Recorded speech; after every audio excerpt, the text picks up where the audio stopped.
Hi, Planty here. Welcome back to the Alpha Futures channel. Today we're going to be sat with some of the traders, having a look at their setups. I'm going to be doing some coaching with them, see if there's any areas that I can help them with. So today I have Kooks with me. Yeah. Take me to your favourite instrument. Let's see what you can see. This is the S&P chart, and currently we're looking at the weekly. So what do you use to identify a trend? So I use trend lines, Okay. basically. Yeah, I use trend lines. So you put in the trend lines, rather you don't do channels, but effectively the same thing. So you think what you've seen there. Yeah. So on the daily, from the weekly, it's been bearish, but then this week it tapped into the 5800 zone again. So obviously, looking at the market, I would think that it could probably be a reversal, and I'd be watching to see if there will be continuation. But then because I trade prop and I'm not looking into doing a high swing, because these days the candles are wild. They're absolutely crazy, aren't they? Yeah. So then basically get in there, get what you can get, and then get out. Obviously, I skip the 4 hourly sometimes. Just get back to the 1 hourly. Okay. And then just see what is happening. So also here, there's been a gap fill from... Good spot. Yeah, there was a gap on Monday. So you can see that it filled some parts of the gap and then left some, and then went back. So imagine if you were in this trade and your TP was right here, you wake up to a loss. After the FOMC, the market gapped up on Monday morning, and then so this is the gap that was left. But then it looks like the Asian session tapped into the gap, but then didn't quite fully fill, and then went back that short bull run. Yeah. And then it's trying to come back into the gap. So ideally, I'll be done with my trade by now because I trade the Asian and the London session. So is there anything of that price action there that would have made you buy the index? Yeah. So if I go to the 5 minutes, I would have taken the reversal from the market open. So this is sort of my perfect setup. I trade basically of the 15 minutes or 5 minutes market open. My trades are usually very short, and if I'm in profit, I'm in profit. If it's coming down if it's coming back for my loss, it's coming back for my loss. Yeah. This one is market open. So that's the market open. Yeah. So gap down. Yeah. Yes. So ideally, I would take my horizontal line and then put it on the first 5 minute candle, and then I'll wait for sweep of liquidity at either side, and then I'll take it back to the candle. Your sweep of liquidity, you've tried to break out the zone, you've re-entered, yeah? Yes, so this would have been my entry, and my stop loss would have been right here, and then I'll take it just to this level, and then I'm done for the Asian session. Early to bed, you're still on the day before. Yeah, so then I either wake up moody or I wake up happy. Now, having seen that price action, are there any limits or anything that you'd be interested in trading again, or do you literally have to physically be watching it? So usually I do one contract, and depending on how long the opening candle is, sometimes the reward is usually small. So I may get like $200, $300, but on a 50K or 100K account, I'm usually trying to make 500 to 1,000 a day. So what I'll do is usually, let's say on a perfect Thursday, after taking the reversal, I wait for the sweep of liquidity on the other side as well, then enter back up. So this would have been another trade that I would have taken out. This would have been the next second trade. Put my stop loss here, and then this would be my take profit. So what would have happened here for you? You said you'd be sent back into the trade. So ideally, I would be very much aware that I've missed the first trade. Down here, you think there's another entry. Yeah, but then on a perfect day, you get it back up, but the market is not always perfect. So I would have still entered and put my stop loss here, trying to make it up, put my take profit here. So what, stop loss relative to this lower wick? Yes. Okay. Yes, and then put it up above this wick. For your target price? Yes. Yeah, okay.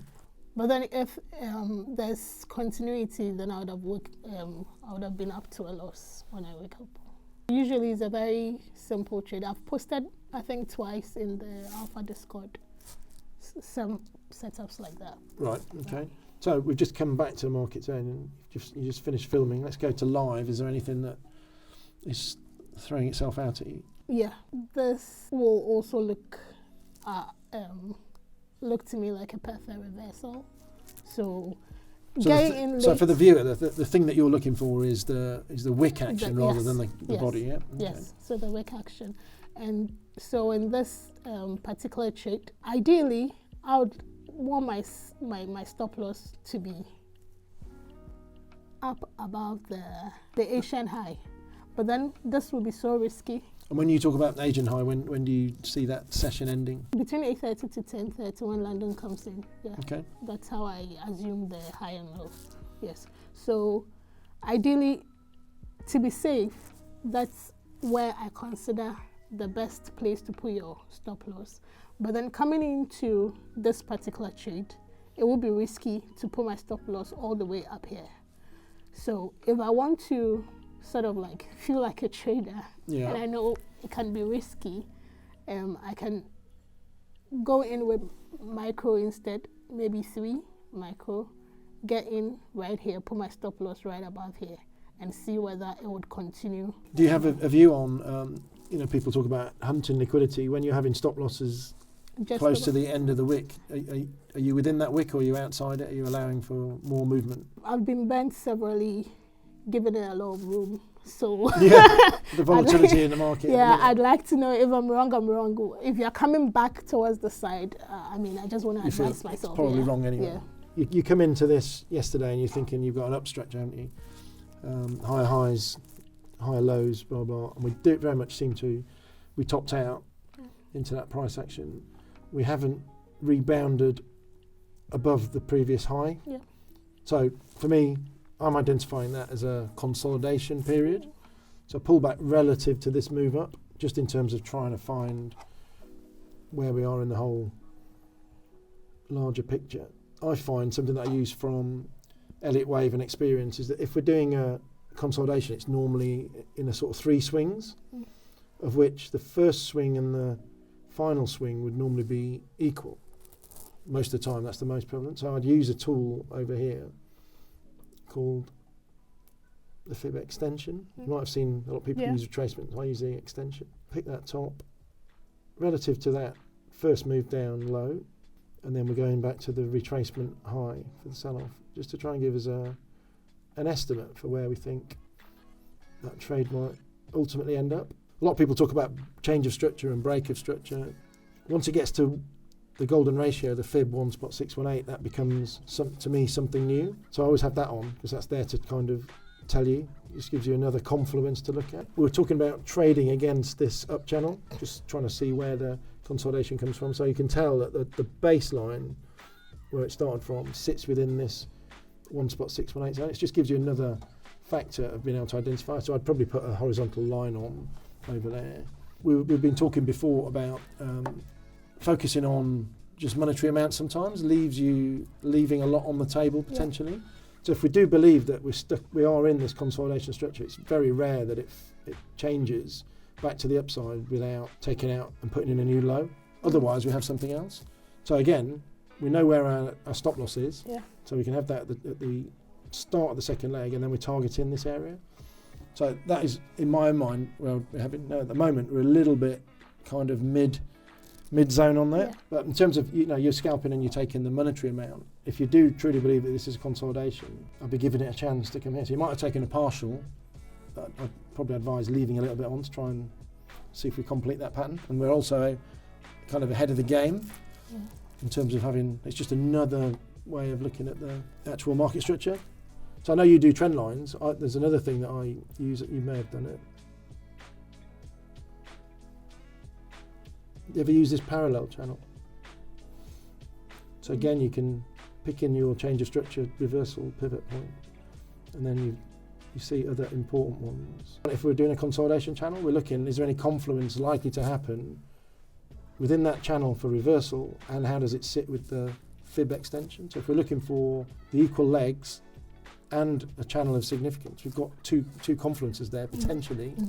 So it's just giving you a little bit of target to look at visually. I don't know, what do you think to that? It's interesting how we have different approach, but kind of like at Well, least exactly, at the yeah, same and point, yeah. This is something that a lot of people get confused in. They're trying to find this magic. TA has been around for a long time and it's been taught in many ways. Things are based around the same kind of ideas, really. I just find this, using it this way, it gives you kind of another pictorial rather than just having to be stuck in the fair value gap world that everyone seems obsessed with. Would you advise beginner traders to get in trades like from the middle point? I think that falls in that zone where we discussed this earlier, where you're looking for trades, we're looking to make things happen, whereas this is, to me, is highlighting areas of interest. So I'm very interested in price action around the reversal as you would be naturally, but this is what I'm really keen on. I want to see what's really happening there, and I would put a momentum tracker on either RSI or MACD just to try and see if there's any turning points in that. So I like to have 3 or 4 confluences happening to create an A trade, whereas I think you're trying to force it if you're mid your own setups. And usually in between the range, you don't know what will happen. So if you get into the trade and there's this one volatile candle, it would either be targeting the resistance or support, and you don't know which way it's going to go. That's right. I mean, automatically, if you're looking at that, things that are highlighting up, there's lots of wick action to the, in pretty much in a zone, isn't it there? So there's definitely it feels like there's a buy order in that market. It's all about the reaction around that. If that gives way, then we probably are going to go and test that lower trend. You're trading on a support and resistance pivot kind of model. They are great, and it's a fantastic way of learning. What you've got to be careful of, as I'm sure you probably found a lot of time, is the false signalling, isn't it? And where you are within the pattern. So, like I say, it's another reason why I try and work out which waves we're in. Have you ever used Bollinger Bands? No. Okay. Don't know about Have you heard of them? So that's a kind of measure of where you are relative to the average of the trading that's taken place. And they talk about standard deviations from the mean. Sounds really complicated, but once we put it on a chart, it's another visual that gives you potential entry and exit points. If it's beyond 2 standard deviations, it might be something's really happened strangely in the market. There's a reason why it's trending one way. But in general, lots of trading tends to take mean reverts from the lower 2 to the upper 2. So I would have another chart rather than have it on the same one, but for the purposes of this, we'll add it and just see whether it gives us any information. Simple terms, you can see here how it's helping you spot pivot points and trend reversals along with the other indicators. So then on setup like this, coming to this other side, where were we last night? Where it doesn't quite touch both ends. Yes, so there's a number of factors that I look at this in an even deeper way. I put in a 1 standard deviation, and it's all about whether it is sat in no man's land in the middle or whether it's going to continue up. And you need to have a break out of the 2 standard deviations. So we'll put that on. Right, so you can see we've now got a number of channels. Yeah. So the middle is the moving average, the 20 period. And then this is how the other 2 lines above it and below are how far away from that mean you are. As I said, the basic signal that people use is the crossing. But what you also want to have is you can get walked up or down. And this is where people get caught out with momentum. They start selling all the time when it's crossed. And you get walked up. What you need to do is see about 2/3 of the candle come into this 1 standard deviation channel. That's possibly when the move is over. It's not a direct signal, but it's another confluence to say, right, warning here, the momentum's died. And if it's carrying on within that channel, it's probably safe to keep buying because you're going to trend up. Now, you'd have been taken out here. If you traded on that signal only, once that happened, you're back to flat. But again, haven't got any real structure in the pattern of the chart. Once you've re-entered into that 2 standard deviation zone, and we look like we're getting breakout relative to the wicks, that's something that would probably excite you for change of structure kind of thing. Then we're long, and look, we wouldn't be thrown out again all the way up here.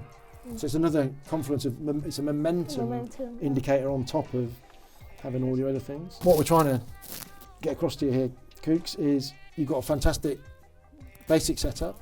I just think you could put on a couple more layers really to give you even more confidence in your selection, and also maybe a bit more confidence in holding your positions slightly longer relative to the setups. How about we have a look at some fundamentals now? Yeah. Are there any burning questions that you have about fundamental side of markets that you're dying to ask? So what fundamentals drove this? All right, so I was looking for a clear direction after FOMC. I think a lot of people were. So there was that bull run that happened right after, and then it wasn't sustained, right? Right, yeah, so we were an hour early because of the time changes, weren't we? So it was 6 o'clock release for the FOMC. And we had the bull run up. So what did he actually say? That's what what did it mean? And why? Because everyone expected the rates to be unchanged. Yeah. So it's all about the commentary, and this is the first time that they've been changing their economic assessment. So they call it SEP, Summary of Economic Projections. So the market has been very bearish. They think that what they call the Fed put, so that's the rescue of the markets by cutting interest rates, had been removed because inflation has been sticky. People are expecting commentary to say that there were going to be no rate cuts or only one rate cut for the year. As it turned out, the median, so the most popular one, was still 2 rate cuts for the year. But then he introduced the magic word, transitory. Right? He got that wrong when we went into inflation post the Ukraine war. Supply side issues meant that costs of goods went up because you got the war getting in the way of the materials and all that sort of stuff. And transitory didn't really work. Transitory now, he's saying that the tariff effect is only going to be short term, 6 to 12 months maybe. So that people in the market that trade interest rates, they're going transitory. That means this is short term. This means there are chances of a rate cut. So it reintroduced the chances of the Fed put, rather than it being taken away, it brought it back. So people are now thinking that if the markets keep going down too much or growth slows too much, he will cut rates. So that was kind of off the table going into the Fed.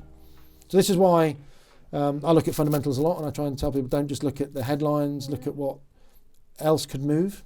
So it was the knowledge of knowing what people are expecting for the summary of projections. And a good tool to go and look at on a daily basis, not just on the FOMC. Right, so this is set up for the May contract, which is the next. So this is all about working out what the short-term interest rate futures are suggesting, which is 100 minus whatever the interest rate is. So 4.5 at the moment, we'll close at 95.5.